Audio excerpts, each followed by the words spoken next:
আসসালামু আলাইকুম রহমতুল্লাহ। বাংলাদেশের বর্তমান অবস্থা দেখে মনে হয় বাংলাদেশে এখন যারা রাজনীতি করে, অতীতে যারা রাজনীতি করেছে, এরা সকলেই বোকা স্বর্গে বসবাস করে। যখন যে ক্ষমতায় আসে তখন সে তার মতো বাই, যখন যার বিরুদ্ধে অ্যাকশান নেওয়া শুরু করতে চায় তখনই তার বিরুদ্ধে মামলা করে। সেই মামলার কোনো যাচাই বাছাই বৈধতা কোনো কিছু নাই। আপনারা জানেন গতকালকে রাষ্ট্রপতি আব্দুল হামিদ বাংলাদেশ ছেড়ে পালিয়েছে, চলে গিয়েছে। আর পালাক, যেটা পালিয়েছে বলেই সকল মিডিয়াতে দেখলাম এটা প্রচার করছে। তারপরে হাসনাত আবদুল্লাহ স্ট্যাটাস দিয়েছে যে খুনিরা কিভাবে পালায়। যাই হোক, এখন ঘটনা হলো রাষ্ট্রপতি আব্দুল হামিদ খুন করতে পারে, এইটা আপনারা বিশ্বাস করেন? আর সেই রাষ্ট্রপতি আব্দুল হামিদের নামে মামলা হয়েছে খুনের মামলা, হত্যার মামলা। তা এখন সে রাষ্ট্রপতি আব্দুল হামিদের নামে এই মামলাটা হয়েছে প্রায় 5-6 মাস আগে। এই 5-6 মাসে সে একবারও তাকে গ্রেপ্তার করা হয়নি, তাকে কোর্টে তোলা হয়নি, তাকে তার বিরুদ্ধে কোনো স্টেপ নেওয়া হয়নি। সে বাংলাদেশে অবস্থান করেছিল। গতকালকে মধ্যরাতে তিনি আপনার চলে গিয়েছেন, থাইল্যান্ডের এয়ারলাইনে করে চলে গিয়েছে। দেখ কোথায় গিয়েছে এখনও সেটা জানা যায়নি। তো এই যে 5-6 মাস আগে ওনার নামে হত্যা মামলা হয়েছে, তাকে গ্রেপ্তার করা হয়নি, এটা নিয়ে কিন্তু কোনোদিন আন্দোলন, মিছিল, মিটিং কোনো কিছুই করতে দেখিনি। হঠাৎ করে গতকালকে যখন চলে গিয়েছে তখন বাংলাদেশের এই আতিপাতি নেতাদের, এদের মনে করেন ব্যাপক টনক নড়ছে। এরা আজকে ফেসবুকে স্ট্যাটাস দিয়েছে,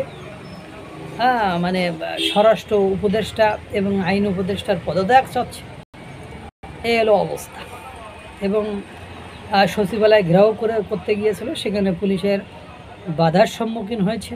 এবং এসব রাজনীতিবিদদের বক্তব্য শুনে মনে হয় যে এদের মতো নীতিবান বাংলাদেশ কেন পৃথিবীর বুকে আর কোনো ব্যক্তি নেই।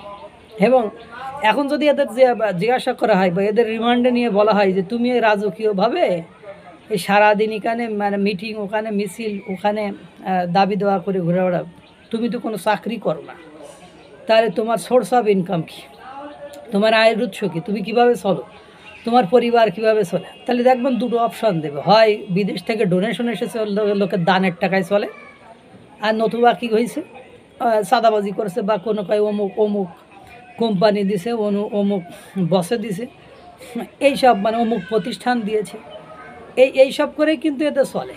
কিন্তু দিন শেষে যে দেখবেন এদের ডায়লগ শুনলে মনে হয় যে এরা কিসে কি হনুমান হয়ে গিয়েছে, এরকম একটা অবস্থা।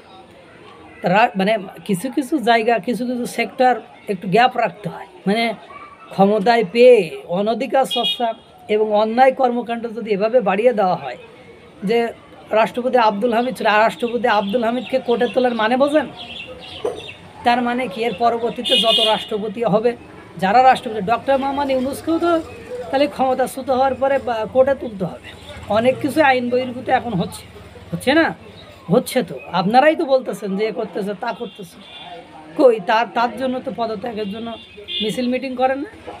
রাষ্ট্রপতি আব্দুল হামিদ সাহেব একজন সম্মানিত ব্যক্তি, তিনি একাধিকবার 7-8 বার মনে হয় নির্বাচিত এমপি ছিলেন, তারপর স্পিকার ছিলেন, রাষ্ট্রপতি ছিলেন একাধিক, সবচেয়ে বেশিবার বাংলাদেশের বুকে রাষ্ট্রপতি থাকা লোকটি হলো রাষ্ট্রপতি আব্দুল হামিদ। আর তাকে আপনারা তার বিরুদ্ধে হত্যা মামলা দেন, তাকে কোর্টে তোলার মতো স্বপ্ন দেখেন? এর চেয়ে নোংরা রাজনীতি আর বাংলাদেশে কোনো কিছু হতে পারে বলে আমার জানা নেই। আল্লাহ তাআলা এই নোংরামি থেকে আমাদেরকে রক্ষা করুক, ভালো রাখুক, সুস্থ রাখুক। আসসালামু আলাইকুম ওয়া রাহমাতুল্লাহ।